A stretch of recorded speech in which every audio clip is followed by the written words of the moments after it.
Good morning, everybody. So, who appreciated that music that you heard on the walk-in? Lynn Jordan and the Shivers.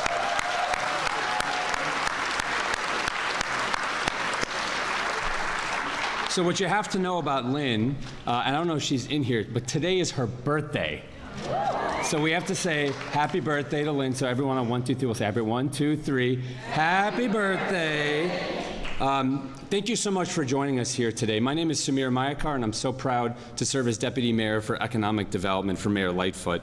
And it is always good to be here on the West Side. The West Side, I guess I've heard, is the best side.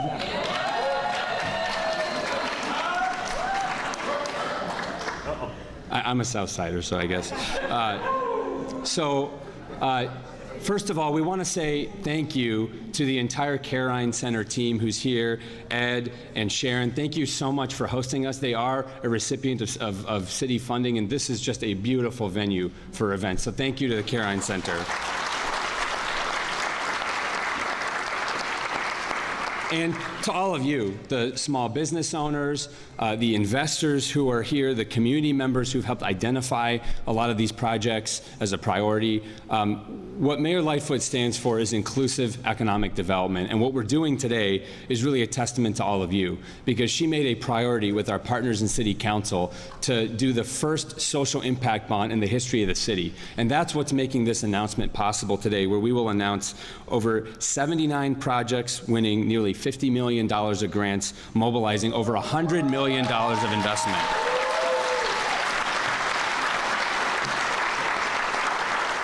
So let's get this show on the road. It is my honor to announce and bring up the alderman for this ward, a great ally of the administration, Alderman Taliaferro.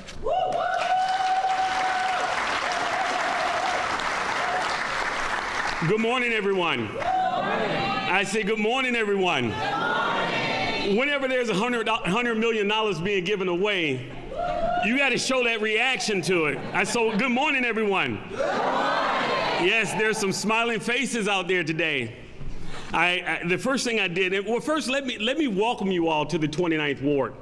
And as Samir said, this place where you're sitting now and where we stand now is a recipient of a grant in the city of Chicago so that we as a community can come together for occasions just like this. I believe this may be one of the only professional performing arts studios or stage in the west side of Chicago. So let's give it up to the Carine Center. And we thank them so much for their hospitality and once again allowing us to come here and meet in their space. They have made this open to the community, and that was their plan from the very beginning, and it is their plan to keep doing that. So I thank them so much. Well, I won't stand up here and speak long, because I do want to say that I'm very proud that we could sit out here today and really look at what the city has done when it comes down to bringing growth to the west side and south side Chicago. You know, when we look at reducing violence and when we look at building economic development, we think of programs, over $100 million invested in our communities and more to come. If we want to look at reducing violence, get folks jobs, and that has always been the premise of reducing violence, bringing jobs and other resources to communities so that we can prosper as a people. So I thank you, Mayor, and I thank your administration so much for putting a focus on bringing these resources. Guys, let's give our mayor and welcome our mayor, Mayor Lori E. Lightfoot, to the podium.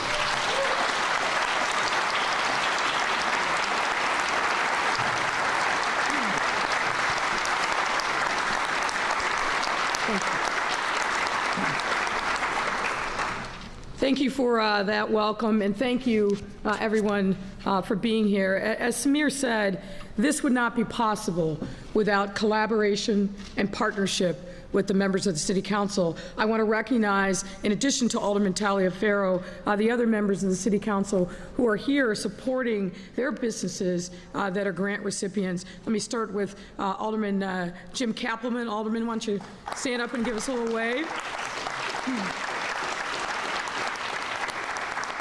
Another West Sider, Alderman Irvin, who's here.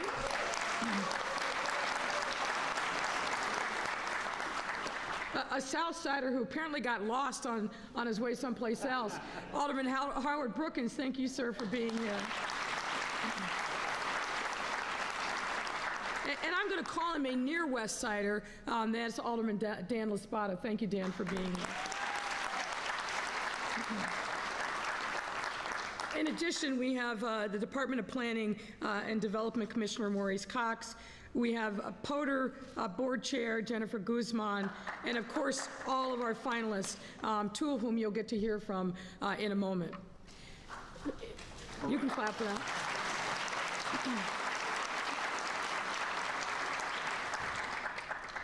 Economic development has to be intentional. You have to set the course, you have to have a vision, and you have to execute with fidelity. Back in April of 2020, when I think I will say I had hoped that the pandemic would be over sometime that fall, not 2+ years in, we started to think seriously about what do we need to do to recover from the pandemic, and not just recover economically, but think about what we needed to do to bring healing to our city, to make sure that people had good jobs, that we were restitching the social safety net. And so Chicago became the first city in the country to publish a written plan for recovery, which we published in July of 2020. And we've been executing on that with fidelity ever since.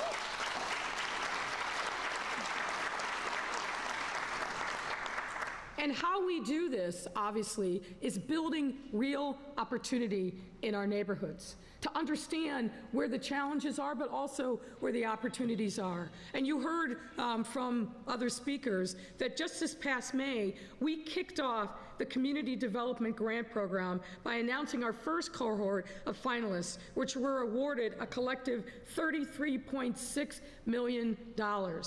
We're here today to top that. All right.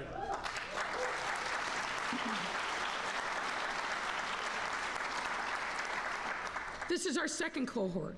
As you heard, 79 different recipients of funds that will make a difference, not only in helping realize their own individual entrepreneurial dreams, but to make sure that we are continuing to build healthy, strong communities, walkable communities by putting in restaurants, walkable communities by adding to retail, but also professional services and other things that the community has said that they need. That's what today is about.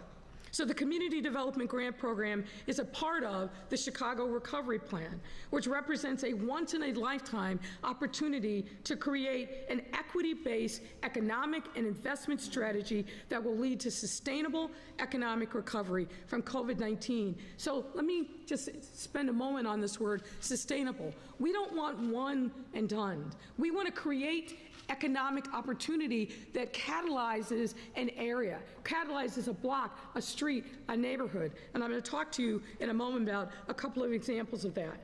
That is, ladies and gentlemen, what equitable economic recovery looks like.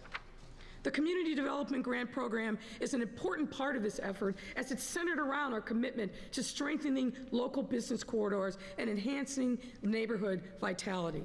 It's run by DPD and expands on and enhances economic development programs already in place, like the Neighborhood Opportunity Fund, the Small Business Improvement Fund, and TIF financing, all of which have already invested over $350 million in local community development projects over the arc of my administration.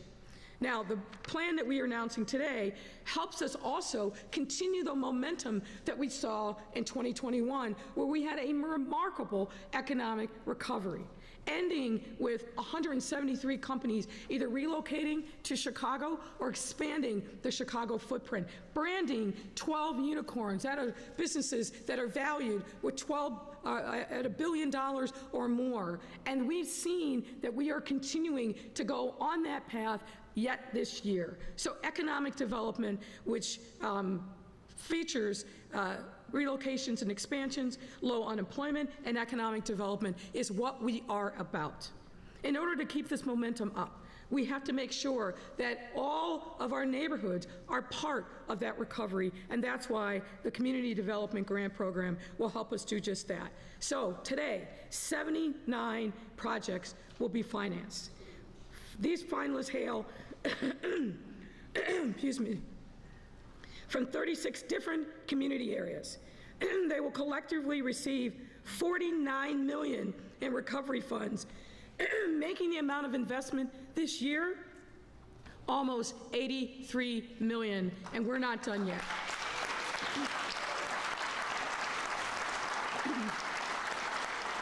And of the 79 projects that we're announcing today, $20 million of that will be in Invest Southwest community areas.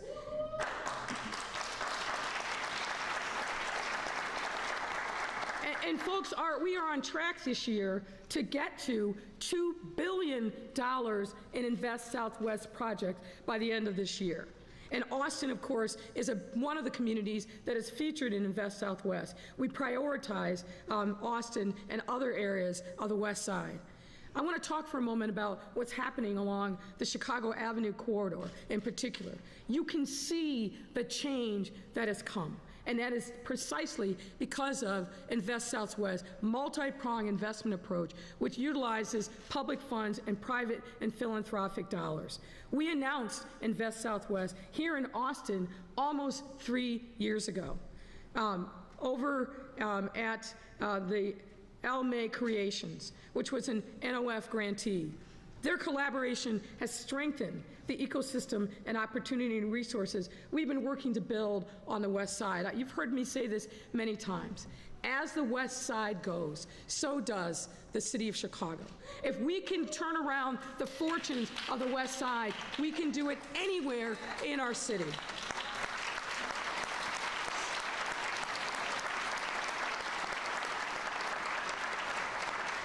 And 7 of our grant recipients are Austin-based businesses, and 4 of them are on the rapidly growing Chicago Avenue priority corridor.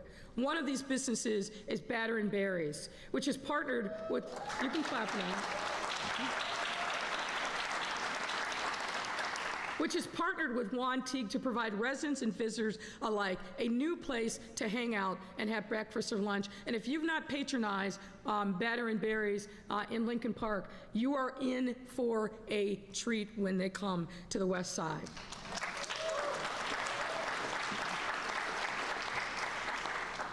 So the revitalization work being done along the Chicago Avenue corridor and in Austin writ large are just 2 examples of our commitment to investing in historically underserved communities across our city and ensuring that our residents have what they need to thrive right in their neighborhood. Nobody should have to travel miles and miles and miles across the city to have access to the amenities that many of us take for granted. We need to plant those flags in our neighborhoods throughout our city.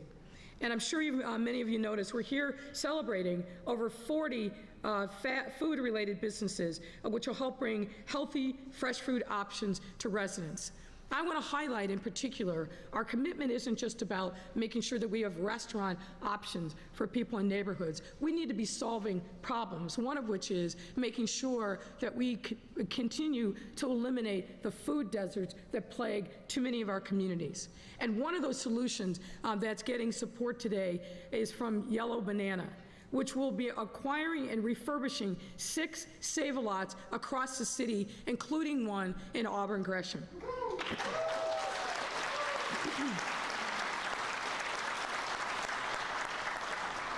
Michael Nance, co-founder and managing director of 127 Wall Holdings, will explain in more detail shortly, but we are very excited to be supportive of this work to close the food deserts in our city. And particularly the Auburn Gresham community has been calling for these kinds of resources. I see you, Carlos. I see you. Carlos Nelson of the Greater Auburn Gresham Community Development Organization. Auburn Gresham has been calling for exactly this kind of solution, and we are very, very happy to be answering the community by providing this opportunity to Yellow Banana. So we're here to support Yellow Banana in their effort to provide our residents with quality, healthy, and affordable food stores that are comfortable and enjoyable to shop in. And let me say that one more time. We want to make sure that the shopping experience of people on the south and the west side is every bit as enjoyable as downtown and on the north side. Our residents deserve no less.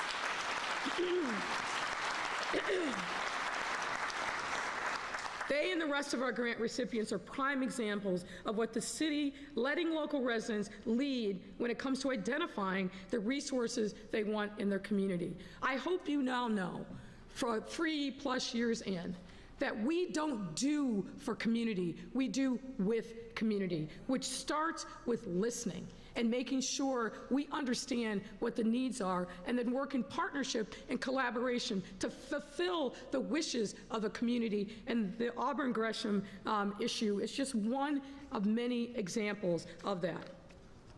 So I want to say congratulations to all of today's finalists. I'm thankful to each of you, as well as every business that applied for this grant, for stepping up to help fulfill a need within their respective communities.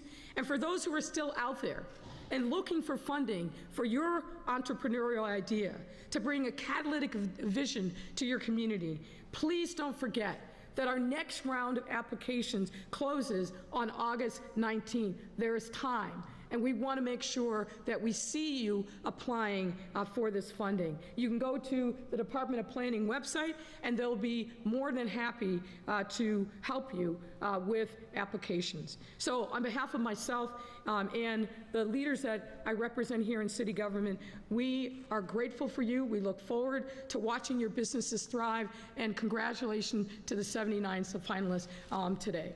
And with that,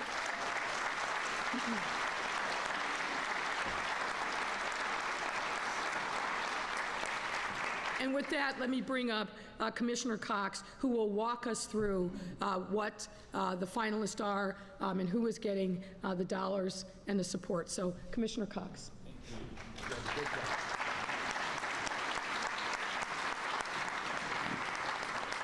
All right, good morning. Good morning. Oh, it feels so good to be back on the west side. This is the Kiron Center. We can rename it the room where it happens, because this is seriously where it all began for us. I think in January of 2020, we were gathered here, hundreds. Some of that beautiful artwork you see was commissioned for that occasion so that we could listen to what West Side neighborhoods wanted. And then no less than 12 months later, we were here to announce the first 3 Invest Southwest investments. And just months from now, we will be breaking ground on those catalytic investments in Inglewood, in Auburn Gresham, and right here in Austin. So I'm thrilled that we can now drill down at all levels of this recovery. So I have to thank Deputy Mayor Samir Mayakar for his vision, Alderman Tariferro, and the partnership we have with all of the aldermen. I saw Alderman Mitz come into the House. Wonderful to have you. And of course, Mayor Lightfoot, whose vision got this all started, and specifically her insistence that we're going to put this back in the hands of the people who live and work in our communities. So I'm thrilled to be in a room full of excited Chicagoans to share a bit of what equity inclusion looks like through this Neighborhood Recovery Plan grant program. 79 finalists. So that's a lot to get through. And we want to recognize each and every one of them because they are located on those streets and intersections which are the front doors of this community. And we've been talking about what we're trying to do from a pedestrian scale, and just imagine the idea of each of our neighborhoods operating as a 15-minute neighborhood. 15 minutes. That's 15 minutes from your door to the services you need every day without having to leave your community. That's what we're trying to do, and we believe that these 79 finalists contribute to creating that 15-minute neighborhood. It's about restoring the health, it's about creating local wealth, and it's about amplifying Mayor Lightfoot's kind of we will spirit that you've heard about in terms of our citywide plan. So this was an incredibly competitive application. There were 600 applicants, 600 applicants. So we are looking at the best of those. And those who were not successful this time, if at first you don't succeed, what is it? Try again. So August is coming, and we want to see those applications continue. So 49 million that then leverages almost 100 million of investment. And it is my honor and privilege to announce every one of them by name right now, okay? So, okay. So, as was said, there are a lot of categories. So we've grouped, Mom, let me grab my, okay. Yes, so we've grouped them by categories, ranging from restaurants and cafes and taverns that are really, really critical to the quality of life. This is everything from a family-oriented restaurant to a fine dining experience, and we have those in our portfolio, five projects right here in Austin. And when I call your name, I'd like you to stand up and just bask in the applause and our admiration for the work you're setting out to do. So the five projects in this category of restaurants, cafes, and taverns in Austin, Batter and Berries. Can you stand up? All right.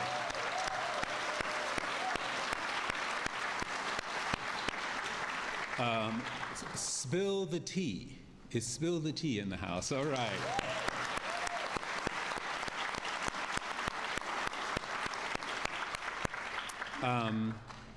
The Urban Smoke Cafe. Urban Smoke Cafe.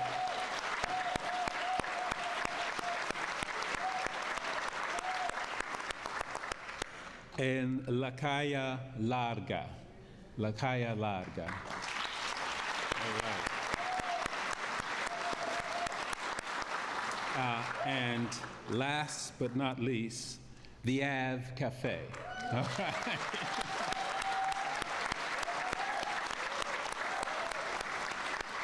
It's an amazing story because our partners there were able to start the Pop Cafe, the Pop Court, which is a public plaza, and no sooner did that happen than they secured a cafe that will happen next to the plaza. And you can see how these things build one after the other. Congratulations, Austin.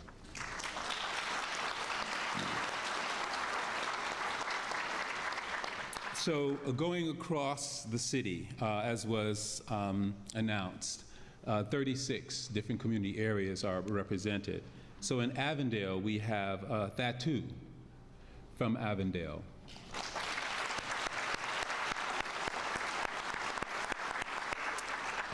In Bridgeport, we have Sabor Ami. Sabor Ami.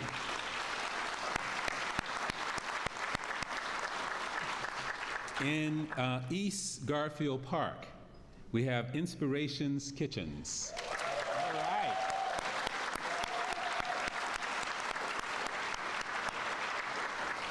Edgewater, it's the Great Lake.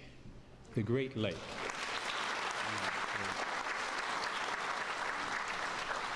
In Inglewood, we have E.G. Wood. Are they here? E.G. Wood. All right. In Bronzeville, Pearl's Place is recipient. In Greater Grand Crossing, we have 401 East 75th Street Restaurant.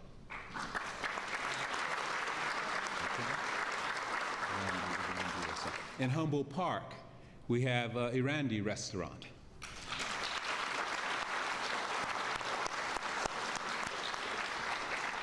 In Humboldt Park, we also have Moped Cafe.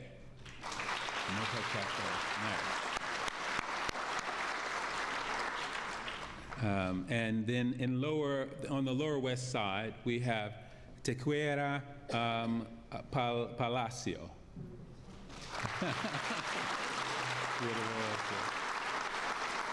In the near south side, we have Southern Chicago.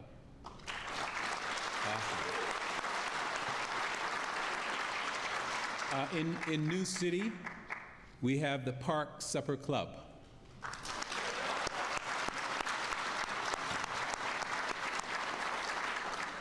In New City as well, we have La 43.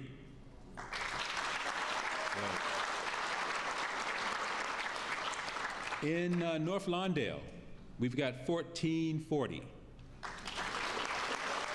Awesome. And in South Shore, we have NAF SI 1916.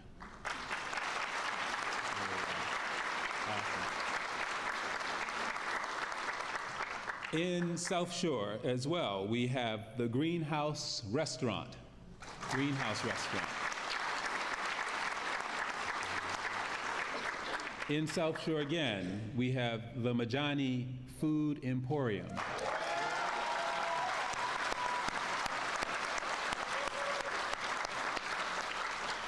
And in Uptown, we have Marina's Cafe, LLC.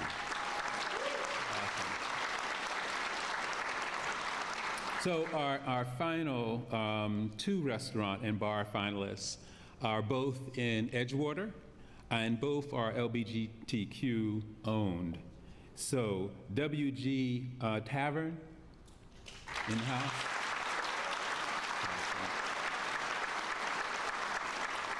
And Nobody's Darling. Nobody's Darling. Awesome. So yes. Let's hear it for all those food and beverage restaurants, taverns that are coming to our neighborhoods.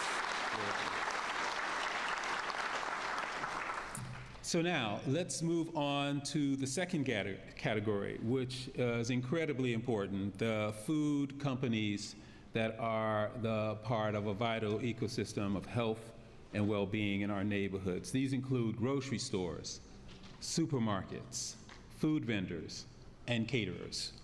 And each were selected in direct response to the community's voices that we've heard that so clearly and persistently identified that the desire for locally driven food vendors and markets.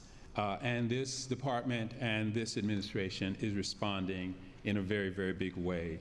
Again, when I call the names of your businesses, can you just please stand? So let's get ready here. As we'll hear later, one of the most significant collection is Yellow Banana, which is refurbishing 6 Save-A-Lot supermarkets in Auburn Gresham, in Rogers Morgan Park, in South Chicago, in South Shore, in West Garfield, and West Lawn. An amazing transformation is on its way. Next is Chicago Market, which will be occupying the historic Wilson Avenue CTA.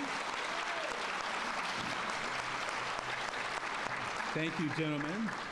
In a beautiful building at the CTA station in Uptown. Cannot wait. We also have Cultivate Collective Marketplace in Garfield Ridge. Are they here?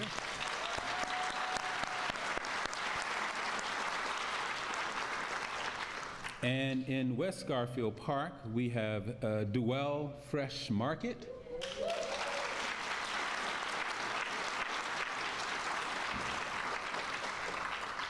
In Clearing, we have Georgie's Catering, Inc. In Bronzeville, we have Rome's Joy Catering. All right. In Hermosa, we have the Right Bee Cidery. Awesome. And in Irving Park, we have Catherine Ann Confections.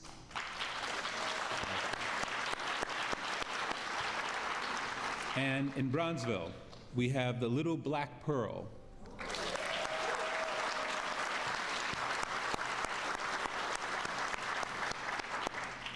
In Edgewater, we have Hooked on Fish.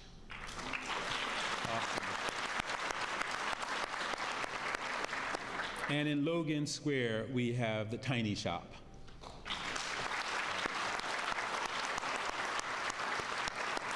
Let's give all of these grocery stores and food purveyors a round of applause.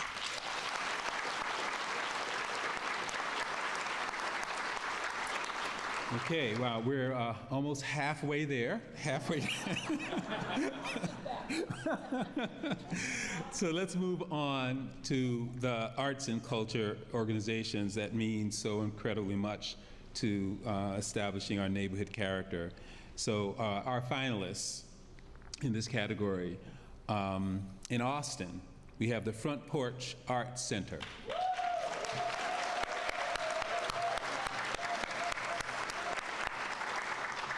In Grand Boulevard, we have the Goat Museum.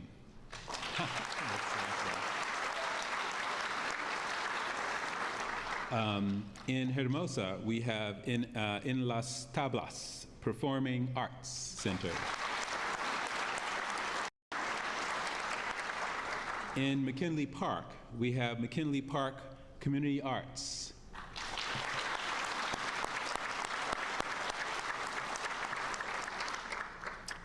On the near west side, we have the National Public Housing Museum.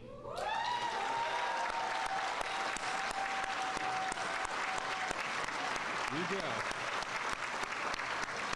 Amazing journey, can't wait. In Uptown, we have this Circus Esteem. There you go. And in Uptown again, we have the People's Music School.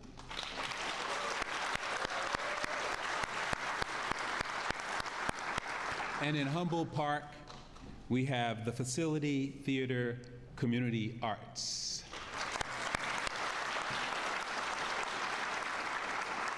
Congratulations to all of you in the arts and culture category. So with our next set of projects, the city is supporting workplace improvements that provide job training and other resources through collaborative and shared office spaces that will be built out over the next few months. I think you all know the drill. I call your name, please stand. We've got the Third City Studio in Austin.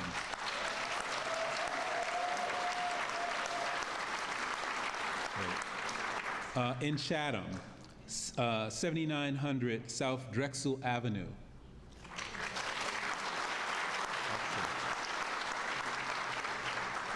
In Inglewood, we have Studio 62.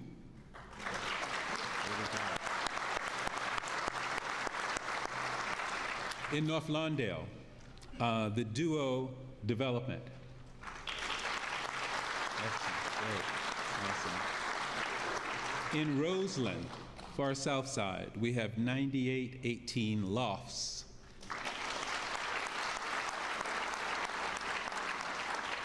In South Chicago, we have the Sherman Investment Group.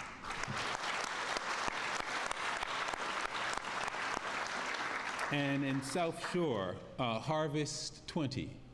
Harvest 20. In West Garfield Park, Project HRC West. HRC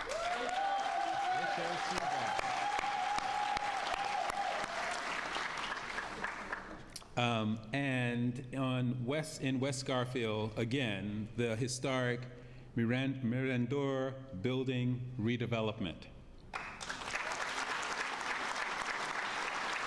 Congratulations again, and thank you so much for the work. 2 more cohorts to go. So our next group of projects provide professional and personal services for businesses, for entrepreneurs, for family members, and even extended family members, your cats and dogs. And so the projects in this category are RISE Training Academy in Auburn Gresham,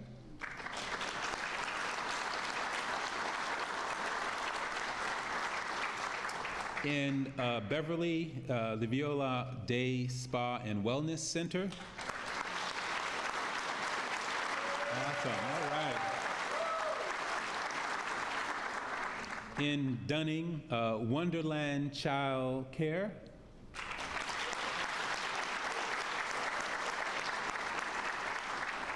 In East Garfield Park, Chasing Tails for You.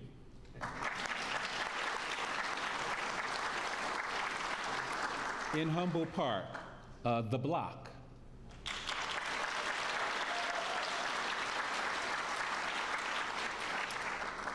In South Chicago, The Modern Place. The Modern Place. In West Town, we have Esperanza Community Services.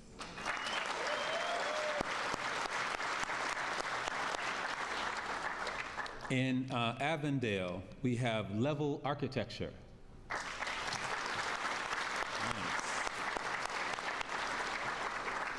And in Chatham, we have the Bordeaux Griffin Design Center.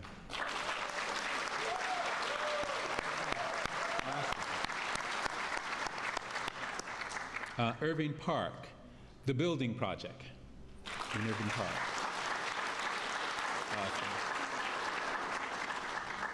In the near west side, Pup Stars Pet Care.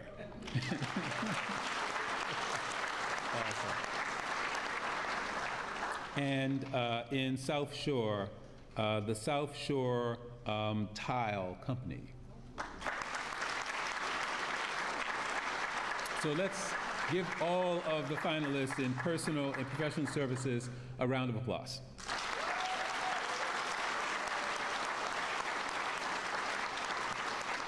And to our final set of recipients, they offer, again, a wide range of business-to-business and personal services and products that reflect the mixed-use diversity of Chicago's economy is known for.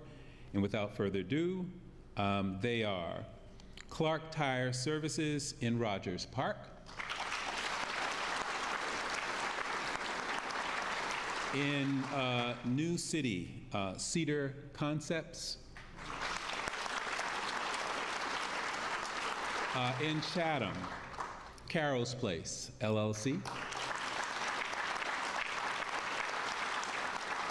In Bronzeville, Small Shops, Cycles and Services.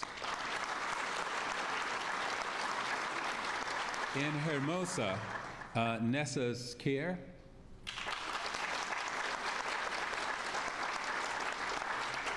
In Roseland, Herbal Ascension.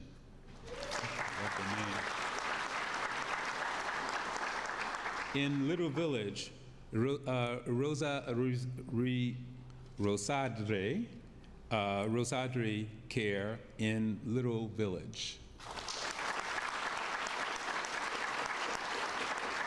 In West Garfield Park, GK Tops and Bottoms.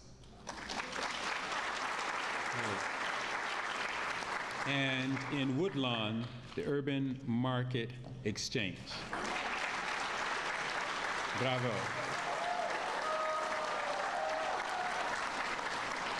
So, this incredible assembly of entrepreneurs and business owners here today, we just thank you for making Chicago neighborhoods work for everyone. At this point, I'd like to turn the mic over to one of our previous Chicago Development Grant winners that is doing an amazing job in things in Poder, Immigration and Job Training Center in Gage Park. So Jennifer Guzman, board of the Poder Center.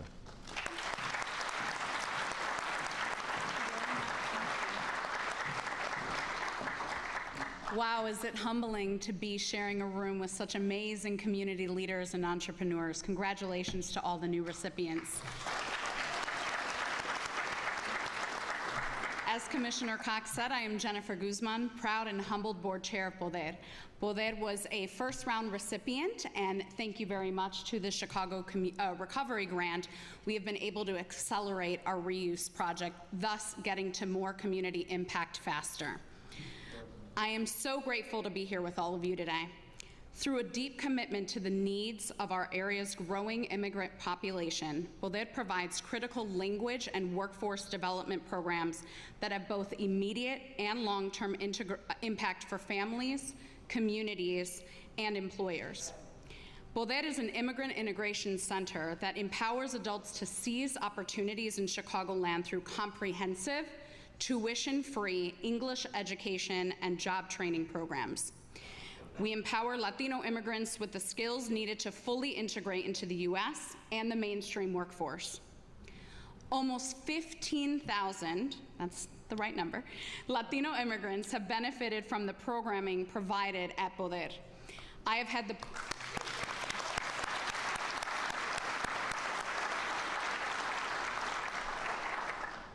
privilege and blessing of not only seeing the organization and programming evolve, but also the growth of the leaders who have achieved this success, especially to note over the last 2 years.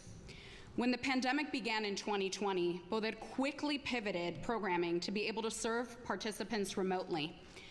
At the end of 2021, the organization saw a 349% increase in zip code reach, thus impacting hundreds and hundreds of more people in a larger footprint.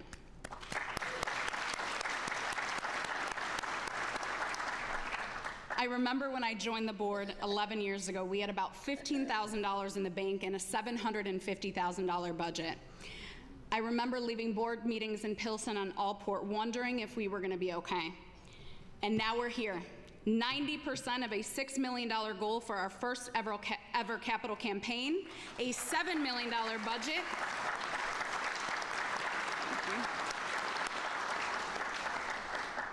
And on the brink of opening Gage Park's first community center of its kind.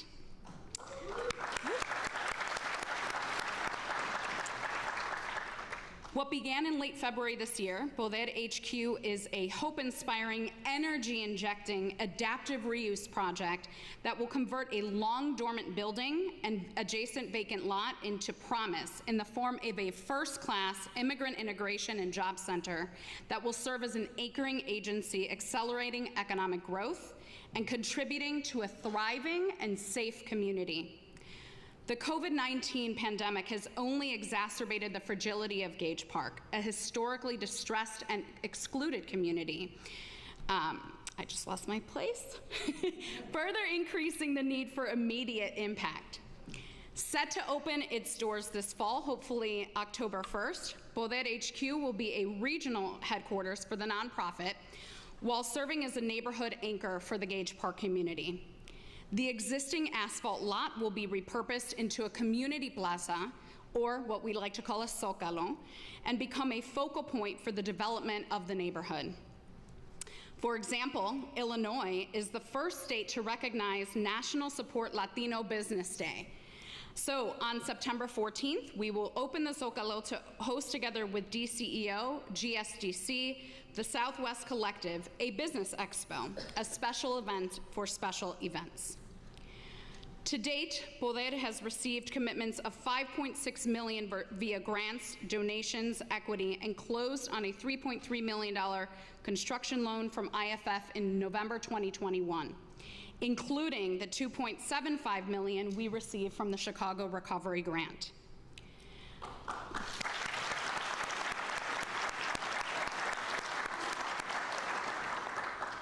Before the Chicago Recovery Grant, Poder planned to implement a very costly phased construction approach or convert $2 million from the outstanding construction loan from IFF to a traditional mortgage. The debt interest payments on this were estimated at $200,000 per year before the latest Fed rate hikes, and would have cost Poder $3 million over the next 15 years. The construction, thanks to Chicago Recovery Grant and other grants, is now at 40% complete. We hope to welcome you in the fall for our ribbon cutting. Having our own physical space will garner greater trust, bolster our reputation, and increase in-person and remote enrollment. But more importantly, in accordance with extensive community engagement over the last 18 months, Poder HQ will be a safe place to gather outside for farmers markets, health fairs, business expos, and indoors to access mental health and immigration legal services and beyond.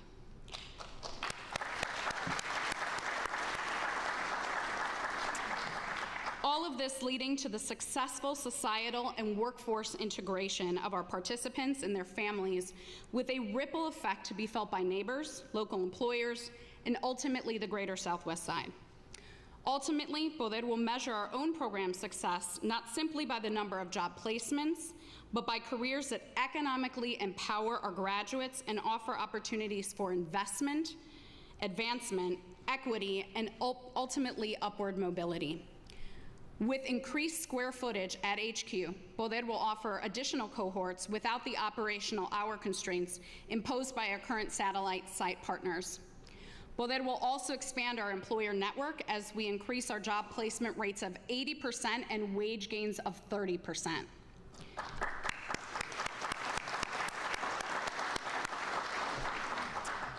Thanks to the City of Chicago's investment, and I want to specifically thank again Mayor Lightfoot and Commissioner Cox, these funds are now being invested in our programs and our community. We are incredibly grateful for the opportunity to serve the Southwest Side, make a greater impact in the community, and strengthen our impact in the city overall. I also truly believe our program and impact may be able to be replicated in other major metropolitan areas, allowing Chicago to continue to set the stage for development like this. Thank you all. I'd now like to introduce Michael Nance, the CEO of Wall Holdings. Thank you all.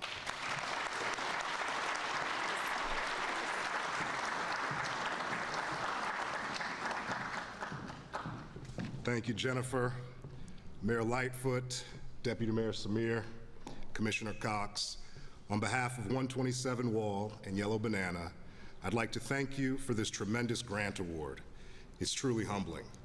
We applaud the city's concerted investment in the south and west sides of Chicago. And we are proud to partner with you in solving issues around food security, affordability, and health outcomes. To World Business Chicago, LaForce, Adam, the work you do to bring private investment to Chicago's most needy areas is tremendous and unique across the cities in which we do business. We thank you. And to our financial backers who believed in our mission and team, we wouldn't be here without you. I'd like to start by telling you all a little bit about who we are. 127 Wall is a minority investing platform that exists to allocate capital to underinvested communities. We are people whose origin stories are not too dissimilar from the people who inhabit the communities we serve on the south and west sides of Chicago. Our stories are a case in point. While I live in Chicago now, I was born on Cleveland's urban east side and grew up as a young child in an area most renowned for producing the 90s rap group Bone Thugs and Harmony. I know y'all heard of Crossroads. I know what it's like to grow up poor and black or brown and in a food desert, and with all the indignities that come with it, including at times the absence of a father to a carceral system. But I also know what it's like to have a single mother working hard to put meals on a table and to have our local Save-A-Lot be the answer to our needs, providing us with healthy meal options at affordable prices for a family struggling to make ends meet. We know what it's like, in the case of my partner, Ademola, to watch our father work the cash register at our local discount retailer to help provide for a family as a young child. And in the case of our CEO, Joe, we know what it's like to start our careers as a bagger and stocker and spend 10 years climbing the management ladder, moving up from checkout clerk to center store manager. We are also, in the case of my partner, Walker, a first-generation American whose parents fled a war-torn African country when he was 3 years old. None of us grew up with the proverbial silver spoon, and yet, because we had communities willing to invest in us and lend us a helping hand when needed, three of us, three black men, met in the most improbable of circumstances while earning graduate degrees at Yale Law School. That is who we are.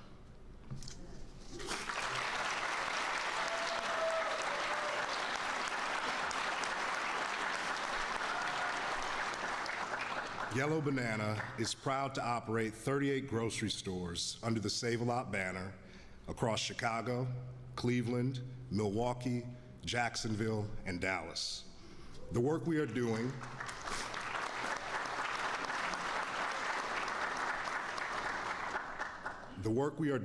with the support of the City of Chicago is critical. Where you grow up or live should not determine your access to healthy, affordable food options. Period.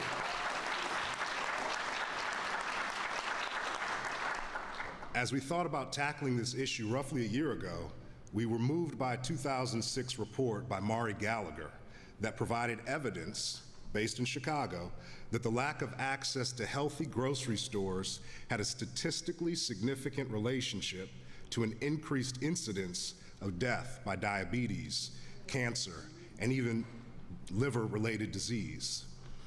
The vast majority of these low to no access locations are all in communities of color on the south and west sides of Chicago. And so we've retained Mari Gallagher to help us target food insecurity and affordability. Mari's current analysis reveals that our 7 grocery store sites on the south and west sides of Chicago are located in some of the same areas that have the worst concentration of food insecurity across the entire city of Chicago. And if you, like me, have senior loved ones debilitated by diabetes or cancer, you know full well that these data are not abstract in concept. They represent a loss of love and life and hope and family infrastructure. It means a loss of future thinkers and doers and leaders for the communities we care about. So it's critical that major cities do the work Chicago has committed itself to, and it's time for the private sector to step up and do their part in these communities too. It is a moral imperative.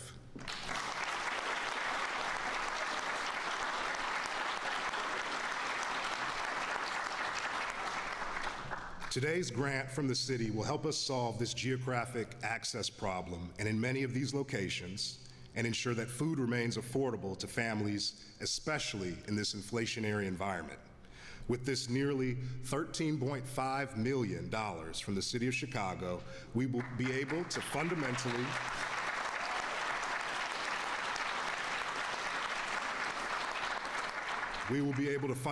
reposition our 5 stores that we currently operate in Chicago, and we will be able to remodel and reopen the Save-A-Lot in Auburn Gresham on 79th and Halsted.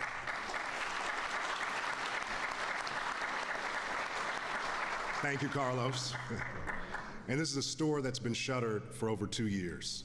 We will be coupling this grant funding with another $13 million in new market and private money to transform these grocery stores with new exterior facades, floors, lighting, refrigeration, and mechanical systems that will make them modern and beautiful structures that our communities can be proud of, and that provide safe, clean, and dignified shopping experiences for our customers.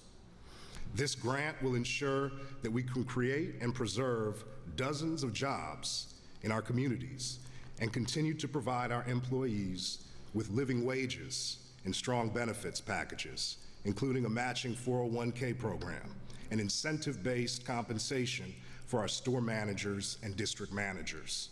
We want our people to do well when we do well.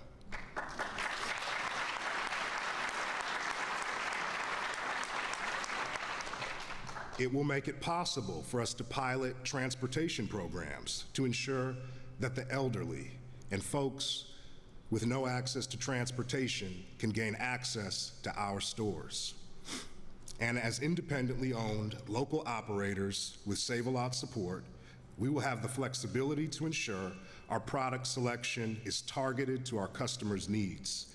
We will have the option to include local products as well as organic or natural products where there is a demand. In closing, we know we will encounter challenges as any business does, but you can trust that our intentions and energies will always be pure because we see ourselves in our customers. They are us and our mothers and fathers and sisters and brothers shopping on tight budgets, but who nonetheless deserve a dignified shopping experience. We see in our employees the hustle and determination our fathers and mothers embodied. And we hope our employees see in us the ability to transcend their own circumstances with grit and determination, that they too can go from bagger to checkout clerk to CEO, or from first-generation immigrant to entrepreneur of their own enterprise. To the City of Chicago, we vow to make good on the faith you have placed in us, and we look forward to fighting food insecurity in Chicago and beyond. Thank you.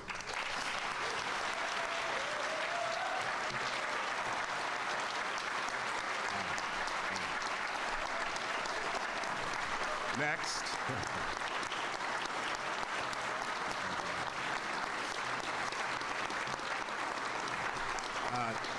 Next, I'd like to welcome to the stage Juan Teague, another round 2 finalist who is partnering with Batter and Berries.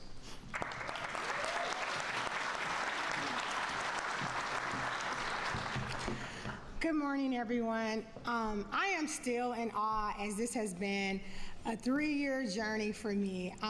Literally, I'm from the West Side, Austin, and I was here with my cousin Terry in the Austin neighborhood. We were looking, I have a production company, we were looking to do something in our neighborhood, and it was going to be an event space. But as things start to happen, I noticed that we wanted coffee. We had to go to Oak Park. We wanted to eat. We had to go to Oak Park. And so it was dawned on me to say, okay, I don't cook, but what could be a great solution to collaboration, as we've been all talking about, collaboration and partnership. And so I actually met Chef Ken over a turkey burger at a West Side festival years ago, and he's now a partner with Batter and Berries. And I just called him on the phone and said, dude, hey, why don't you partner with me and talk to the Richardson, Craig, and Dr. Tanya about bringing a Batter and Berries to the West Side. Mind you, they're not West Siders. They knew nothing about the West Side. And so really, like, them taking this journey for 3 years with me is really God sent, because most times those relationships fall. But having communication, having God by your side, having just a great village around me is why this partnership is coming together on the West Side, in Austin and on Chicago Avenue. But I've learned a lot. I've learned patience. knowledge in construction, and introducing me to a huge village, and a mayor for the first time having a program that truly helps small businesses that have used their life savings to develop in their community but run into so many hurdles. Oh yeah, y'all get that up. When I grew up, I remember going to Mr. Leach, an after-school program. And we had so much fun at Mr. Leach's program, but none of us wanted to be Mr. Leach. We attained to be we didn't look at that as success. That taught me something about life, to help people. And in my business, one of the things I want to do is hire to make careers so that they don't look at our careers as just being something they don't want to be, but something they attain to be. Not looking at an athlete, a drug dealer, a pimp, or an Instagram influencer. So teaming up with Batter & Berries was a partnership designed to bring careers in the hospitality, production, and event industry. Like I said, our idea was not only to bring this restaurant to Chicago, but I chose a restaurant and a company that had the same values and morals that I was raised and still to this day believe in. Basically during the day, and the funny thing is when Chef, we were all going through the design, we were like, we're gonna do a restaurant, Batter & Berries, that everybody, if you haven't been, we're gonna have this is like a graduation to me. We're gonna have a party at Batter & Berries. When we open, we're gonna be, y'all graduation party, we're gonna be able to come. But, I digress. But, when they were talking about they closed at 3 o'clock, I looked around again and said, what can we do also to be a help in that neighborhood? And with my company, we do events all across the U.S. We do productions pretty much everywhere in Chicago, mainly downtown. One of our goals is to now, instead of closing the doors at 4 p.m., we will also transition it over to be called The Bruce, named after my dad, that will be doing events, full service catering, and all type of arts, all kind of things to make sure that kids don't have to get on a bus, don't have to take a field trip, but they can come right down the street to something in their neighborhood.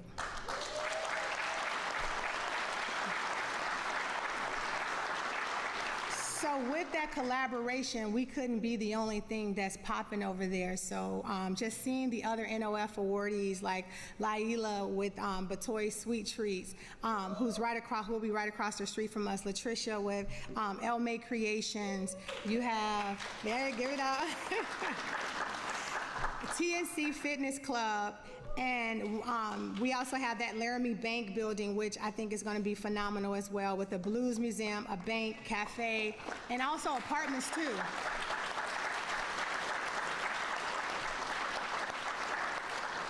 And you know, Michael not put one of his things in Austin, but that's all right. We got 40 acres coming. We got 40 acres fresh is coming, bringing groceries to the Austin neighborhood. And you know, you can build these beautiful facilities and beautiful restaurants, but what happens in our neighborhoods is sometimes people walk through because the streets and things don't look like where they look in other neighborhoods. So to see that CDOT is teaming up with that Chicago Avenue, adding bike lanes, the sidewalks, landscaping, it will give the look and design that we deserve. So that basically means Austin is on his way to be popping. I could not have done this with the thank yous with Lanier Richardson. He's not here, but from City Trends. He stood from us since day one, and it was me just with an idea. And he just basically said, I got you. And you know, with his funding and investing in us, started this process off. Adi, our architect, my ride or die, my cousin Terry, business partner, she did all the paperwork to make sure when this grant came up, we was good, because otherwise, that's where a lot of the grant opportunities fall. You have great people that are doing great things, but don't have the resources to actually fill out the application and have the paperwork behind it. So I thank you for that. I also want to thank Calvin, Wendell, Aaron, and the CCLF team. You guys truly believe in, I knew. You all truly believe in small businesses. Thank y'all for dealing with me, being patient. My family, my sisters, my brother, my nieces and nephews. To Mayor Lori Lightfoot, I want to thank you for keeping your promise to not only put dollars on the west and south side, but to ensure these projects are opening. Mayor Lightfoot has had a dynamic team around her at the Chicago Planning Department. I have to give it up for them. I mean, I know they get several hundred calls, but they made me feel so special and patient. I just want to thank Mary O'Connor and Jim Harbin. Thank y'all for the years. I mean, they gave me motivational speeches. They gave me everything. And Alderman Talaferro, your support and knowledge and wisdom has been the huge reason why I stuck with this project. So I look forward to seeing you all at the second location. And I got to give it up. They got to stand. Chef Ken at Batter and Berries, and then Craig Richardson at Batter and Berries. They're in the house.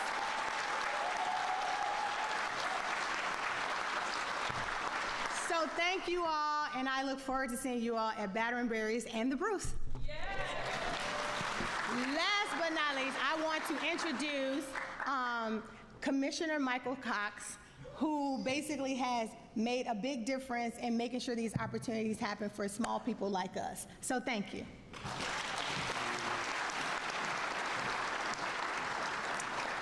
Wow, so this is what progress looks like.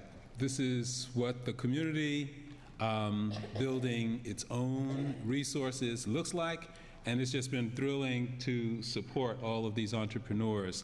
So thank you, Michael and Jennifer and Juan and all of the recipients of this, latest round. So these finalists, you've done great work, as you know, but now the real work begins. It's about finalizing the business plans. It's about arranging for design and construction. It's the heavy lifting. And you should know that the planning department will be there by your side to get this work done.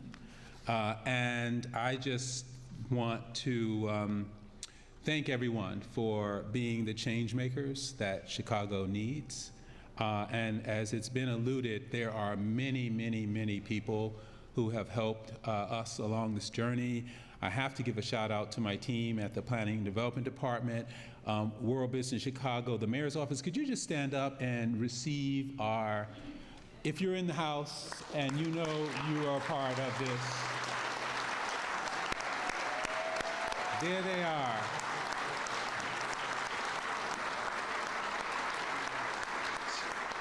It takes a village, y'all. And here's the village. And so we look forward to your journey and to being there with you. And with that, I thank you, and I'd like to invite Mayor Lightfoot to the stage to answer a few questions, if there are. So before I answer questions from the press, let me just say a couple things in closing to all the finalists today. People ask me all the time, Mayor, why do you like that job? Why do you want to do this again? It's moments like this. It's moments like this where I get to bear witness to people being able to realize their dreams and know that all across our city, great things are going to be happening because of people like the 79 finalists today. So it is an honor to be in your presence. It's an honor for us to play some small role in helping you realize your dreams, helping you expand, but really helping you do good in the neighborhoods of this great city that we all love.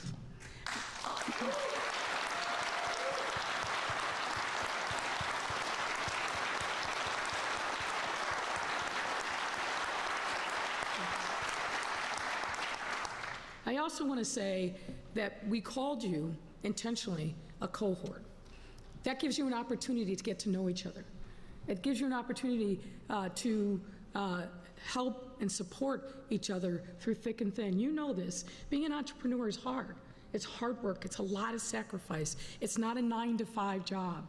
And you now know you are in a community of other folks who are pursuing the same kind of dreams across the city. So I hope you take advantage of being part of this special 79 person deep or entity deep cohort to really help you through the thick and thin and make sure that your dreams become reality. When you support each other, when you pay it forward, it will come back to you in many, many magnificent ways. Last thing I'll say is this. You heard that a number of the businesses that are being supported today are restaurants and bars and ones that have services. Folks, they need customers. So let's make sure that we are intentional about going and serving and spending a few dollars in these businesses all across our city. If we do,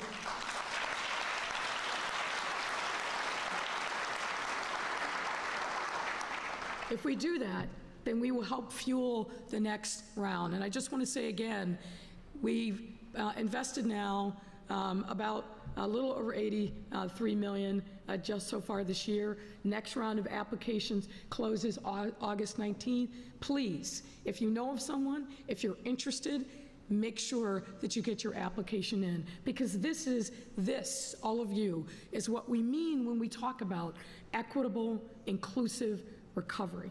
And you are now living proof of what those investments can look like in the catalytic change that they can bring to neighborhoods. So spread the word. Thank you. Happy to entertain your questions.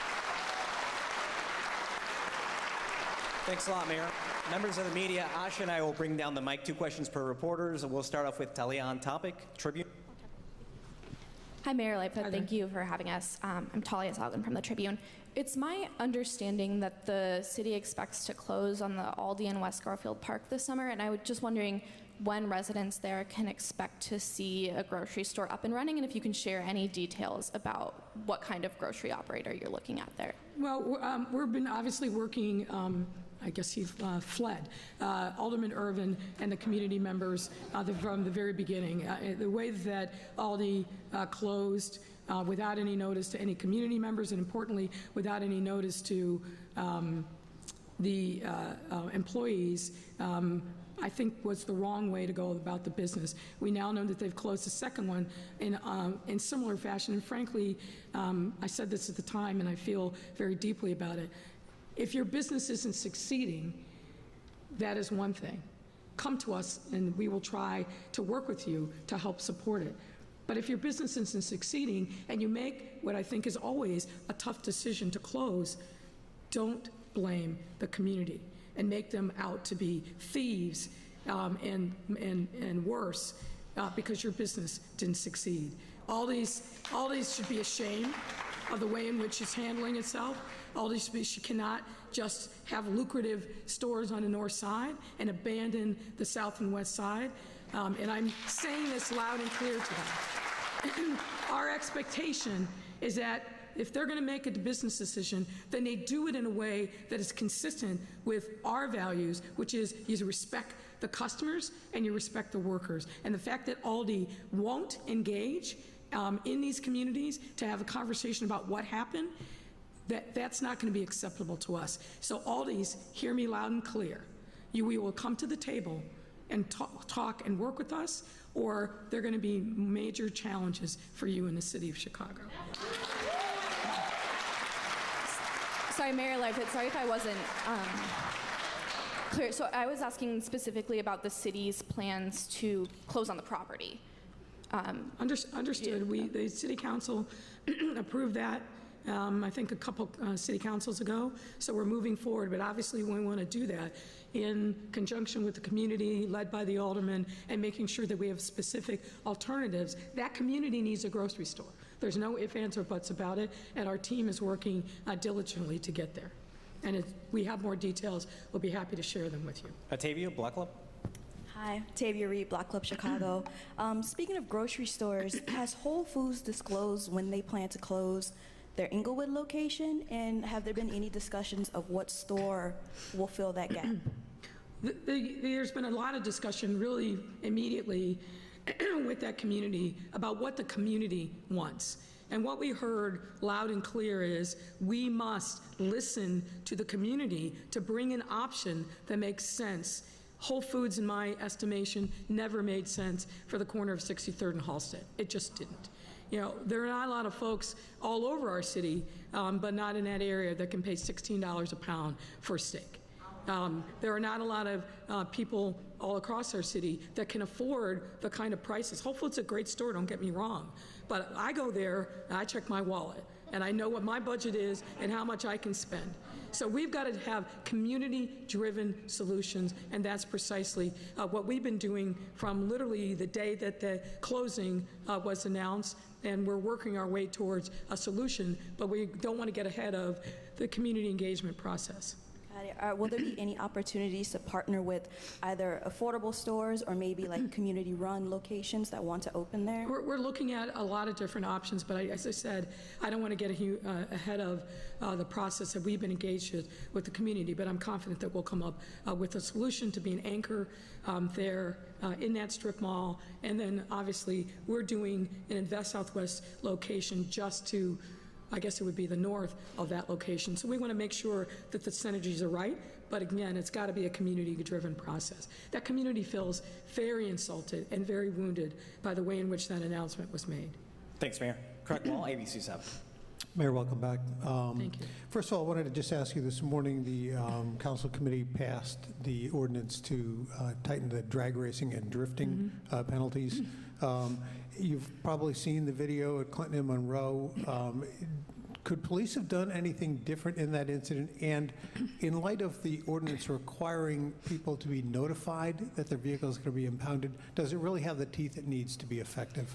I think so. We worked a lot with Alderman Riley, who was the chief sponsor of that ordinance, to make sure that we had one that was in compliance with the city laws, and it really gave the police department an opportunity to be successful in shutting these things down. As you know, unfortunately, drag racing and drifting have been a thing in our city for decades. I live not too far from Fullerton Avenue, and it's an issue along Fullerton from time to time. We're seeing on a regular basis these car clubs that mass in 50, hundreds that drive through our city. We want people to be able to enjoy the city, but they've got to do it in a way that is safe. We shut down, I think, effectively, and time will tell, the drag racing that was going on in Lower Wacker, because that was obviously creating a significant public safety, but also hazard to the onlookers. One of those cars spins out of control, a whole crowd could be taken out. So what we want to encourage is people to be smart about how they're using vehicles. And let me put in a plug. We've got to slow down in the city.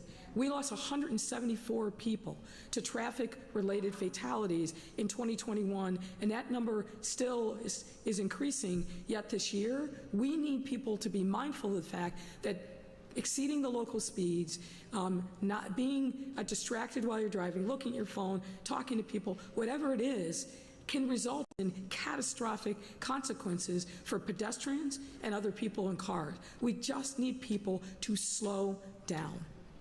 I wanted to ask you regarding the property taxes, yours, which are tied to inflation going up. People are looking at some potentially devastating increase in their property taxes. Do you have regrets in tying this to inflation? Anything else you can do? I don't have any regrets, but obviously nobody anticipated that the CPI was going to explode like it has this year. And obviously we will take some measures to address that challenge in proposing a predictable property tax increase so that we weren't going through these droughts and then having historic levels of property tax increases. Nobody could have anticipated what the consequences of inflation that we're seeing here this year, but we've started a discussion internally with our finance team. We'll present a plan as part of our budget to make sure that there isn't a significant burden on taxes for our taxpayers. That's not what the plan was. So we'll make sure that we take the necessary steps to put some guardrails around the CPI going into next year's budget. I did have a question for Tamon Bradley, who had to step out to do live TV. He wanted to know about your concerns about whether the city is doing enough for the mental health of Chicago police officers. 3 suicides in such a short period of time. overtime, taxing, days off canceled? Well, let me just say this first and foremost. I think the 3 suicides presents us with an opportunity to remember that our police officers endure incredible stress and trauma every single day. Look, let's step back and say, because it's true, all of us have been through a lot over the last 2 years. There's no question whatsoever. I think if you look at any indicator, it shows that there's a tremendous amount of trauma that residents in our city, but really across our country and our world have experienced, not the least of which is because the pandemic really upended our daily way of life. The predictability that maybe we were conscious of, but that we relied upon was taken away from us because of so many things related to COVID. Now, when you think about the fact that officers on a daily basis see and experience more trauma than most people will in a lifetime, we have to make sure that we're doing everything we can to support our officers. That's why, with the City Council's approval, we put $20 million additional dollars into the budget this year to expand the offerings for officers and their families. And we have been working in a broader basis with our public health department to destigmatize mental health challenges that many people face on different points in the spectrum. So I think the challenge, but also the opportunity for us is, one, to make sure that we're recognizing the realities of officers' jobs, which is really, really hard every single day. Now, I don't, and none of us really know the individual circumstances that led to these officers to make this decision to take their lives, but clearly trauma-induced and trauma for their families and their survivors. We need to make sure that we don't forget that they're leaving behind loved ones and colleagues who are also experiencing, I think, their own trauma as a result of what these officers experience. But it's a really hard job to be the police. We cannot underestimate that. We cannot underestimate, particularly in this difficult time, how challenging it is to be the police. And we've got to make sure that we continue to destigmatize the need to get help so that officers are availing themselves, whether it's department-sponsored programs or private programs, to get the help that they need and hopefully make different decisions. But we're obviously all grieving for the loss of these 3 lives. And we have to say a prayer and keep the families front and center, because they are going to be living with this grief for quite some time. Thanks, Mayor. Mary Ann, NBC. Thank you, Mayor. How was your trip? Trip was good. I think it was very productive. We, for those of you who don't know, we were just coming back from a business trip with World Business Chicago to London and to Paris. We had great productive conversations with business leaders there. I expect that we're going to see some of those folks either come to Chicago or expand into Chicago. We had great conversations with both the mayor of London and the mayor of Paris. Also, the mayor of Berlin happened to be in Paris at the same time. I think our team in our delegation learned a lot from the trip. So I've got to thank Michael Fastnock and the team at World Business Chicago for really putting together not only a phenomenal delegation of people that went with us, but phenomenal opportunities for us to advocate on behalf of the city of Chicago, but also be educated about what other cities are doing to address some of the common challenges that we all face. So adding to that question, the taxpayer-funded trip was worth it. You think there will be dividends? Oh, there's no question whatsoever.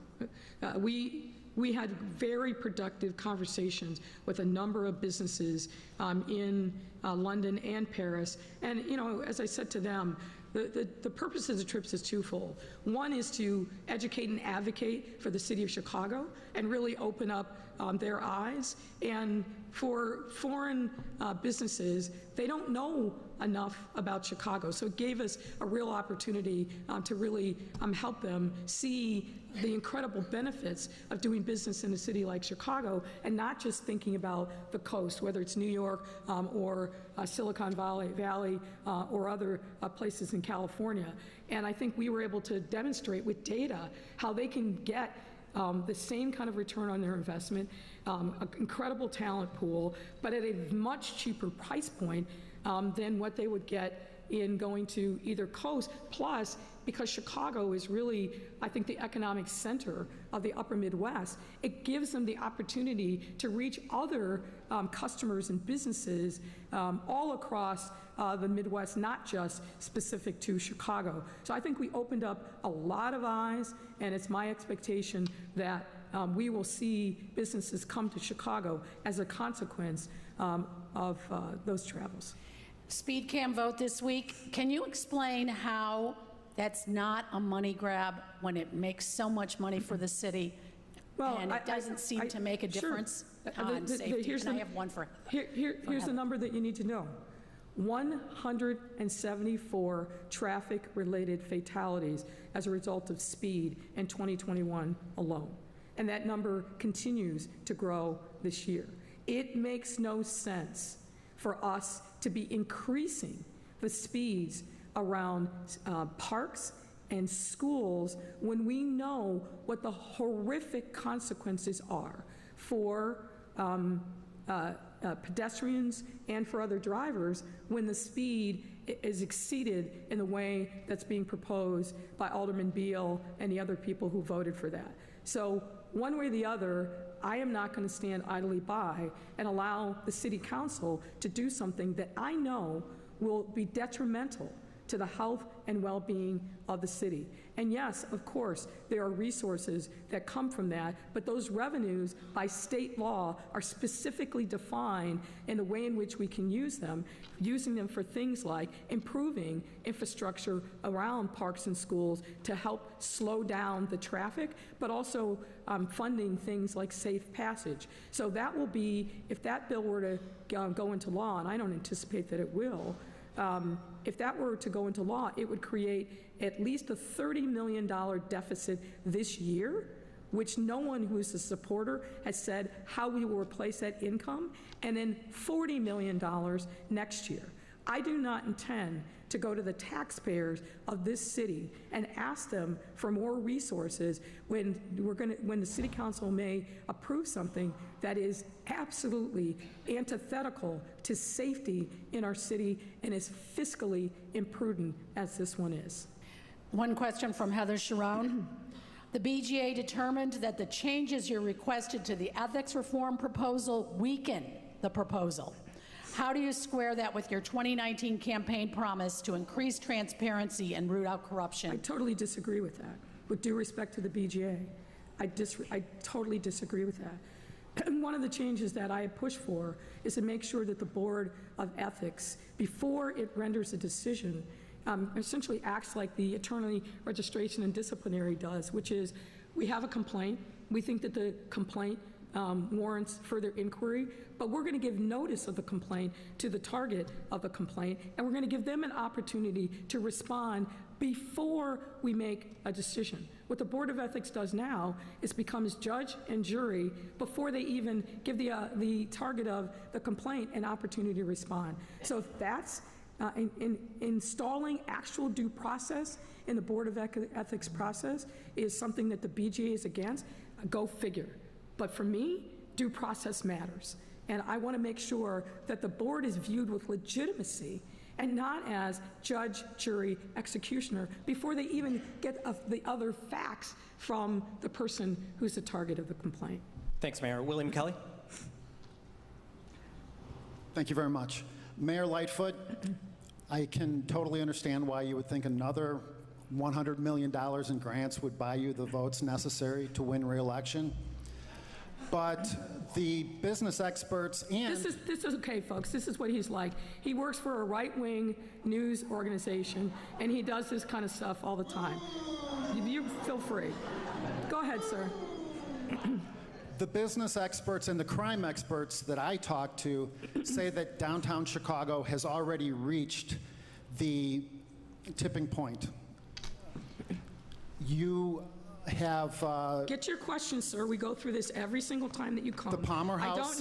I don't need a speech. What I need is your question. If you're going to ask a question, absolutely, ask it. If you're not going to ask it, then we're going to be done and take a picture with all these lovely folks. The Palmer House is already in foreclosure. Other historic downtown hotels, foreclosure. We have business owners that are shortening their hours because their workers are afraid to work after dark. You went on a taxpayer-funded I'm going to ask you one. No, I'm going to ask you one last time. It's a very important question. I'm going to ask you one last time to get to your question. Get to your question, or we're going to move on. William, get to your question, please. You don't get to give a 5-minute speech every single time. I've sat here for an hour or two listening to speeches. I don't understand why. This is a question that the people of Chicago want to ask. Ask the question, or we're turning off your mic and moving on, sir. Ask the question. Right. You went on a taxpayer-funded business trip to Paris, a party in Paris with your donors. Please ask your question, William. What is the actual plan now? Okay, we have crime is up, arrests are down, suicides. Crime is not up, police sir. suicides You spiking. tell this lie every single time you speak. At long last, what is your plan? Thank you, everyone. Thank you. No, let me respond. Sir, you tell this lie every single time that you come, and I'm not going to let you tell that lie in this forum. Here's the facts. Here's the facts. If you would bother to actually look at the data that is on the police department website, year to date, sir, we are down 19% in shootings, and year to date, sir, we are down 15% in homicides. Tell that story when you go on Fox News or the other right-wing rags that you sell yourself to. I want you to tell the truth about my city, not the lies that you spew every single time. Tell the truth. Tell the truth. Tell the truth. Thank you. Thanks, Mayor. Thank you, everyone. That's a wrap, everyone. Have a great one.